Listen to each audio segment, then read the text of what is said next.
Welcome back. Today we're going to do a quick one on the EPZ Q1 Pro. So here it is up close, and yes, it does have a fantastic faceplate, especially if you are a fan of blue. This is a really nice looking faceplate, Q1 Pro on the side.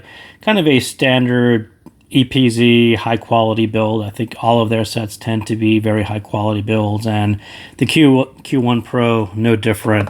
Cable is okay. It's a nice dark copper, very attractive. It actually looks like an old nice HCK cable from a long time ago, so I got no complaints on that either. They got some nice logos on it, nice connectors. I think everything is generally about right, and this one happens to be in the middle of AliExpress's outdoor or something sale, so I saw it about $30 this morning.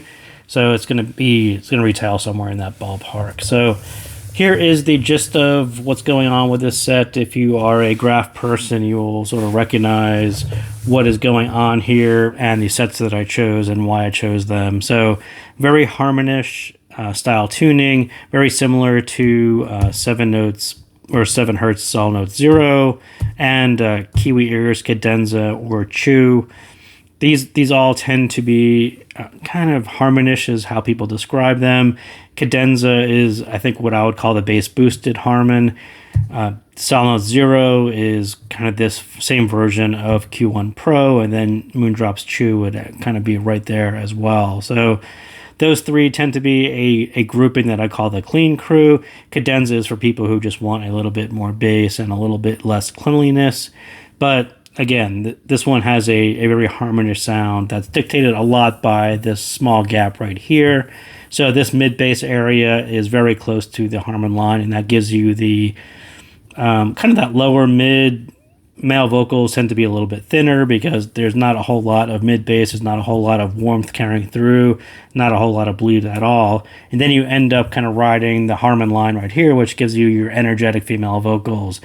So less of an emphasis here, and all the emphasis right here in the upper mids, lower treble, kind of right in that energetic female vocal area. That's exactly what you would expect to find on anyone describing a Harmon-ish set, and that's exactly what you get here with the Q1 Pro. So no real surprises. It's just a nicely done one dynamic driver, very nice build, cable, price is right on, it fits in right along with the other sets in that group. So let's kind of jump through some quick things on that. Like I said, EPZ keeps on listening to us, keeps on refining. This is another great build, another good driver choice, and tuning that is closer to mainstream sets. So I think this is probably the closest one they've come to hitting other sets. I think the Q5 was pretty close. I think this one is even closer, and I think when you look at it next to Chew and Zero, it's pretty much right there. So Q1 Pro, Zero, and Chew hit around the same signature, that clean crew like I talked about. If you're unfamiliar with this, they are the group who are more neutral bass, lighter in note weight, thinner male vocals, more energetic female vocals, and upper mid area in general. That's sort of what the general description of what that group does. The center of gravity just tends to be shifted to the right a little bit, and it creates a more brighter, slightly more energetic upper than lower, and that's exactly what this one sounds like. Out of the box, just like the other one, it plays really well with lower and medium volume folks, right? Those of you who like to turn the volume up, you're going to kind of catch the upper mid area right here at 10 dB. That's going to get a little bit spicy at higher volumes, but at lower volumes and medium volumes, you essentially get a really nice amount of sub bass and just enough of this upper mid where it tends to fill in and sound present, and you don't have to worry about it sounding dark or anything like that. It's kind of right there on the line for you guys who are into low and medium. It's kind of perfectly set for you guys. Also useful if you are into gamers. That sharper, cleaner sound will do well, and I would say the same thing on all of those. Zero, Chew tend to be very popular with gamers because they are affordable and they have this clean signature. So this one Q1 Pro kind of hits that right as well.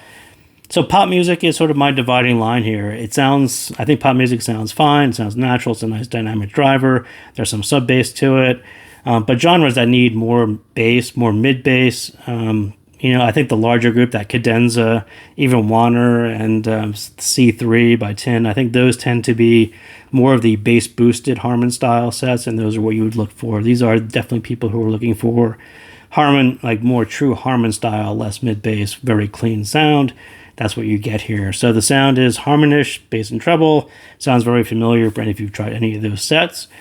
The bass on this one, that signature is lighter in mid bass. Like I said, there's a lot more sub bass energy, which is very clean in sound, but definitely less impactful. This one isn't really impactful at all because of the mid bass level. This style of bass is for those who are sensitive to mid bass muddiness, prefer to have some separation between the bass and the mids, right? There's not a whole lot of bleed into the mids at all on this one. The sub bass extension can use a lift, but it sounds fast for those who like that as well. Again, these are a lot of nothing is really good or bad. It's just a preference of how you like to hear your bass. Do you like it faster, slower, more present? You know, these are just choices that you make when you think about evaluating whether you want a Q1 Pro, Zero Chew, this grouping, or you want more bass, kind of like a Denza. That's sort of where you're going to start looking, is right onto that bass shelf. So the mids, like others in this group, this is a signature which can present as slightly sharper, faster, cleaner, as there isn't really a whole lot of warmth to it. It sounds more resolving, but it's very much heavy on the front side, on the attack side. There's not much of a decay to it because of the mid-bass level and general transition to the lower mids. You don't really catch a whole lot of decay there. It just sounds very fast. It does sound dynamic drive or natural, but lighter in body, so it appeals to female or upper mid style music. That's kind of exactly where this one fits, along with the other sets, as I said. The treble, again, this upper mid, lower treble emphasis. These sets tend to look more extended or airy on paper than they do in ear because of that emphasis. It's there, it's just really harder to hear. Either drop the upper mid down or boost the upper treble slightly if you want to really hear some of the airiness that's there. It's just kind of harder to get through.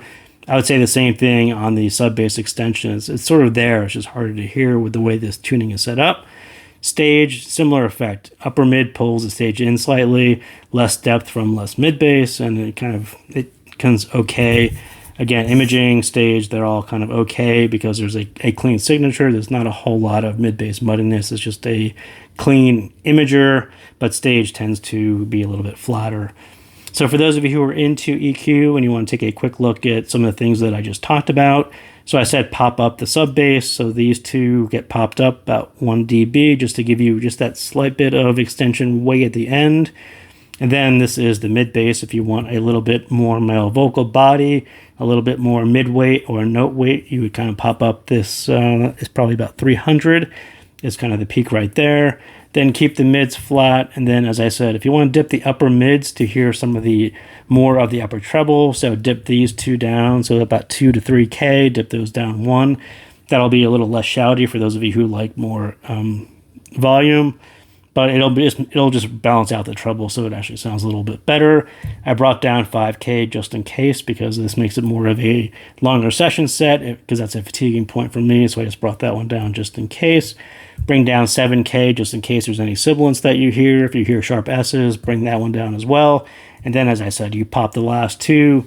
These happen to be 14 and 20 if you want to hear some of that airiness or final upper treble extension. That's kind of, just have to pop that up just a tiny bit to get it to be more audible in your ear, just as I talked about with the sub-bass extensions. So there you go. So that is the Q1 Pro. That is some quick EQ run through, overall things that you can do to kind of poke in some of the things I just talked about in the review. So thank you guys again for tuning in, and I will see you next time.